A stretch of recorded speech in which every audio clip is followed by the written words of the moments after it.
इन सालों में JEE main के लिए एनसीईआरटी का एक एक सवाल करा होना बहुत जरूरी है। जब आप जेई मेन का पेपर देखते हो तो कुछ सवालों की शकल आपकी एनसीईआरटी के सवालों से, एग्जाम्पलर के सवालों से मिलती जुलती होती है। तो मेरे दोस्तों, एनसीईआरटी और एग्जाम्पलर का एक एक सवाल जो है वो आपका करा हुआ होना चाहिए। आप सभी ने सुना होगा, और पिछला अगर जेई मेन की बात करें तो जेई मेन में बहुत सारे क्वेश्चन केमिस्ट्री में खास तौर पे एनसीईआरटी से लाइन टू लाइन आते हैं। तो एनसीईआरटी को कैसे हमें पढ़ना चाहिए, क्या इसके अंदर है बहुत ही प्यारी थ्योरी। अगर तुम्हारा जो NTA conducting body JEE Mains का है वो अगर एग्जाम बनाएगा इनऑर्गेनिक केमिस्ट्री के लिए तो 99% ऑफ द क्वेश्चन इस किताब से आ रखे हैं, इन चारों किताब से आ रखे हैं। इस किताब को करने का सबसे अच्छा तरीका क्या है? खोलो चैप्टर को, चैप्टर नंबर 1 से उठाओ, लाइन 1 से लेके आखिरी लाइन तक रीडिंग मारो, हाईलाइटर लेके बैठो और भाई इस किताब को चाट जाओ। करने को तो लाखों करोड़ों किताबें पढ़ी हैं इनऑर्गेनिक केमिस्ट्री में, नोट्स पढ़े हैं, लेकिन भाई एनटीए पेपर यहां से देता है बना के, तो इसको क्यों नहीं कर रहे हैं?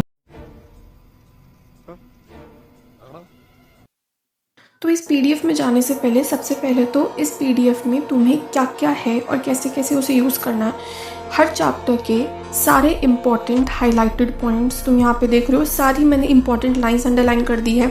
सारी जो भी इम्पॉर्टेंट चीज़ें हैं उनको मैंने हाईलाइट भी किया है, साथ में अंडरलाइन भी कर दिया ताकि तुम्हें ज़्यादा क्लियरली समझ में आए कौन कौन से ऐसे पैराग्राफ्स हैं। मैंने कुछ जो कीवर्ड्स होते हैं जैसे बाइनरी सोल्यूशन क्या होता है, होमोजीनियस क्या होता है, ये वो वाले कीवर्ड्स हैं जो असर्शन रीजन में जेई मेंस रिपीटेडली तुमसे पूछता है और वहाँ जाके हम ब्लैंक हो जाते हैं। ठीक है, तो यहाँ पे मैंने हर उस कीवर्ड को जो तुमसे पूछा जा सकता है उसको हाईलाइट कर दिया है। एक एक लाइन, एक एक टेबल, उस टेबल में क्या इंपॉर्टेंट है। अगर मैंने इस टेबल को 2 स्टार दिए हैं मतलब तुम्हें इस टेबल को स्किप नहीं करना। क्यों स्किप नहीं करना? क्योंकि यहाँ से तुम्हारे असर्शन रीजन के क्वेश्चंस बन सकते हैं। कहाँ से कैसे क्वेश्चंस बनेंगे वो भी इस पीडीएफ में है।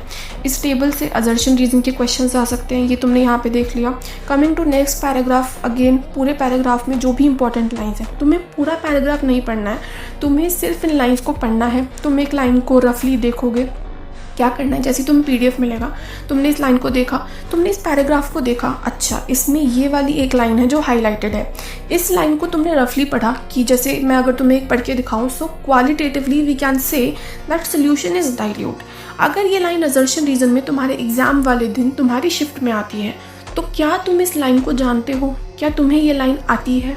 अगर नहीं आती तो अब तुमने पढ़ लिया ना, तो अब तुम्हें ये लाइन आ जानी चाहिए। That is the only motive. तुम्हें इनका रट्टा नहीं मारना, तुम्हें कुछ नहीं करना। These are those knowledge based points जो एनसीईआरटी में से ढूंढ ढूंढ के जेईई मेंस पूछता है। यहाँ पे कुछ फॉर्मूलाज जैसे मास परसेंटेज क्या होता है उसका फॉर्मूला, फिर commercial bleaching solution contains 3.62 mass percentage. ये एक ऐसी लाइन है जो तुम अगर असर्शन रीज़न उठा के देखोगे पिछले सालों के, तुम्हें हर एक शिफ्ट में हर एक साल ये क्वेश्चन ज़रूर मिलता है। ये बोर्ड के पर्सपेक्टिव से बहुत इंपॉर्टेंट है, बोर्ड के साथ साथ जेईई के पर्सपेक्टिव से भी बहुत इंपॉर्टेंट लाइन है, तो मैंने उसको भी हाईलाइट कर दिया है। तो इस पीडीएफ को देने का पर्पस सिर्फ इतना है कि तुम्हें पूरी एनसीईआरटी को बार बार ना देखना पड़े, तुम्हें पहले ही पता हो इस चैप्टर से ये वाली लाइन्स इंपॉर्टेंट है। अगेन अ फॉर्मूला के बाद ये एक ऐसा क्वेश्चन जो बहुत ज़्यादा रिपीटेडली पूछा जाता है, मैंने यहाँ पे वेरी वेरी वेरी इंपॉर्टेंट करके लिख भी दिया है। ये एक लाइन है जिससे बोर्ड्स में, मेरे बोर्ड के एग्ज़ाम में ये वाली लाइन आई थी, मेरे जेईई मेन के शिफ्ट में सेम लाइन आई थी इन असर्शन रीजन। तो ये बहुत इंपॉर्टेंट लाइन है, इसको ज़रूर करके जाना। ठीक है, उसके बाद अगेन फॉर्मूला, फिर कुछ फॉर्मूलाज हैं, फिर अगेन एक लाइन है। क्या लाइन है तुम पढ़ लेना, पीडीएफ मिलेगी तुम्हें। यहाँ पे कुछ फॉर्मूलाज हैं जो मैंने टिक कर दिए हैं, तुम्हें कौन कौन से फॉर्मूलाज देखने हैं। बाकी ये पूरा पैराग्राफ छोड़ देना है, कुछ नहीं देखना, ये क्वेश्चन नहीं करना है। जो करने हैं उन्हें भी मैंने टिक लगा दिया है। मोलारिटी का फॉर्मूला, उसके बाद मोलालिटी का फॉर्मूला, मोलालिटी के बाद यहाँ पे टेम्परेचर वाला एक क्वेश्चन जो हर शिफ्ट में आता है। ये हर शिफ्ट में आता है, I am not saying her year आता है, बट हर शिफ्ट में ये एक क्वेश्चन तुम्हें ज़रूर मिलता है, विच इज़ इनमें से कौन सी चीज़ें टेम्परेचर डिपेंडेंट हैं और इनमें से कौन सी चीज़ें मोलारिटी या मोलालिटी टेम्परेचर के साथ चेंज होती हैं। ये मेरे शिफ्ट का क्वेश्चन है और आई एम प्रिटी श्योर इस साल भी 1-2 शिफ्ट में ये क्वेश्चन आएगा, तो मैंने यहाँ पे वेरी इंपॉर्टेंट करके मार्क कर दिया है।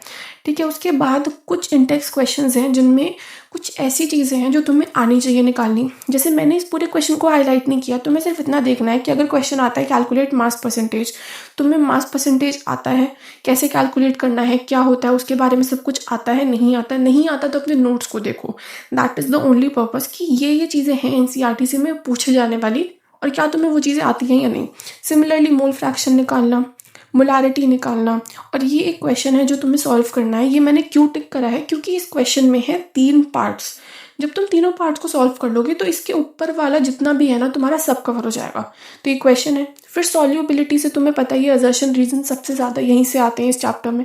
सॉल्यूबिलिटी में जो जो इंपॉर्टेंट है सब हाईलाइट है।